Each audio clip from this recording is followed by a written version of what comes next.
సింహరాశి ఎవడైతే నాకేంటి, చివరి 20 సంవత్సరాల్లో రాజశేఖర్ గారు కొట్టిన 4 హిట్స్, గరుడ వేగ కానివ్వండి, కలికి కానివ్వండి, 2 మీవే ఉన్నాయి.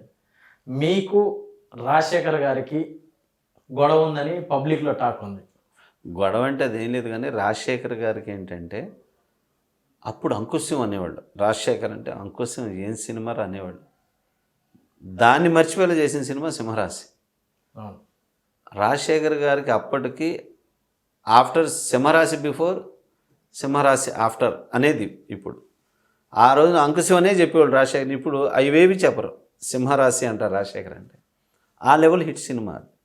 సో దాని తర్వాత ఎవడైతే నాకేంటి, ఆ తర్వాత అది ఆ లెవెల్ హిట్ పడింది.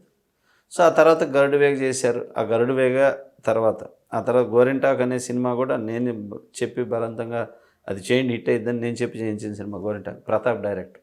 ఆ డైరెక్టర్ని తీసుకెళ్ళి పెట్టింది నేనే రాజశేఖర్ గారి దగ్గర. సో మా ఇద్దరి గొడవ ఏంటంటే, వాళ్ళకేంటంటే డైరెక్షను పిచ్చి. ఆ డైరెక్షన్ ఏంటంటే ఆ దానిలో ఏళ్ళు పెట్టి తలబెట్టి కాళ్ళు పెట్టి చేసేవాళ్ళు. ఇంతకుముందు ఉన్న వాళ్ళందరూ ఒప్పుకునేవాళ్ళు కాదు. నేనేంటంటే కోటి రామకృష్ణ గారిలాగా ఆ రాజశేఖర్ని ఎలా చేయించాలో, రాజశేఖర్ మీద ఎలాంటి కథ నచ్చిద్దో, ఇలాంటి దాంట్లో నేను జడ్జిమెంట్ పరంగా బ్రహ్మాండంగా చేసుకెళ్తా. సో అందువల్ల నా జడ్జిమెంట్కి వాల్యూ ఇస్తాడు. లాస్ట్లో ఏంటంటే వాళ్ళు డైరెక్షన్ చేశారు, ఒక్క సినిమా హిట్ లేదు వాళ్ళకి. జీవిత రాజశేఖర్ అని వేసుకుంటారు, కథలో పేర్లు వేసుకుంటారు, డైరెక్షన్లో పేర్లు వేసుకుంటారు, కానీ వాళ్ళకి సక్సెస్ లేదు, సక్సెస్ రాదు ఆ పేర్లతో. హీరోగా మాత్రం అయితే వచ్చింది రాజశేఖర్కి. హీరో అనే దాంట్లో ఉంటేనే వస్తుంది. ఇంకా దేనిలో ఉన్నా రాజశేఖర్ గారికి, జీవిత గారికి సక్సెస్ రాదు. ఎందుకంటే హీరోగా ఉన్నప్పుడు ఒకటే చేస్తారు, డైరెక్షన్ అనే దానికి, కథ అనే దానికి ఆ జడ్జిమెంట్ సరిపోతుంది. అందుకని సింహరాశి తర్వాత కంటిన్యూ 5-6 సినిమాలు పంపిస్తే నేను చేయనని రిటర్న్ పంపించాను. తర్వాత నేను ఒప్పుకొని చేసింది ఎవడైతే నాకేంటి.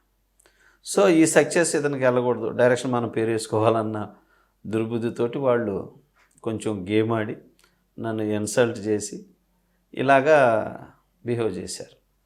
సో అలా చేయడం వల్ల నేనేంటంటే రాజశేఖర్ మీద నా ఫస్ట్ సినిమా హీరో. సో నేను మాట్లాడకూడదు, కానీ ఏదో పెద్దోడు తెలియ తప్పు చేశాడు. సో నాకు జ్ఞానం ఉంది మంచి చెడు అనే దగ్గర. సో అయినా కూడా వాళ్ళు డిస్టర్బ్ చేసినా ఏమి చేసినా నేను ఎప్పుడు నోరు మెదపల రాజశేఖర్ గారి విషయంలో. ఎందుకంటే అది నా సంస్కారం, రాజశేఖర్ మీద ఉన్న అభిమానం. తర్వాత వాళ్ళు ఏంటంటే సముద్రానికి రాదు అని ఎప్పుడైతే చెప్పారో అప్పుడు నేను మాట్లాడటం మొదలుపెట్టాను. వాంటెడ్గా చేస్తున్నారనే దాంతో వాళ్ళు అన్న 4 సంవత్సరాల తర్వాత. సో అలాగా ఒక వ్యక్తి కష్టపడ్డ పేరును పాడు చేయాలని ట్రై చేసినప్పుడు నేను మాట్లాడటం మొదలుపెట్టాను. వీళ్ళ మైండ్ సెట్ ఇది. శేషు చేశారు, సత్యమేవ జయతే చేశారు, మళ్ళీ ఇంకా ఏవో చేశారు సినిమాలు, 6-7 సినిమాలు చేశారు. ఒక్కటి కూడా ఇట్లేదు డైరెక్టర్లుగా. నాకున్నాయి డైరెక్టర్లుగా.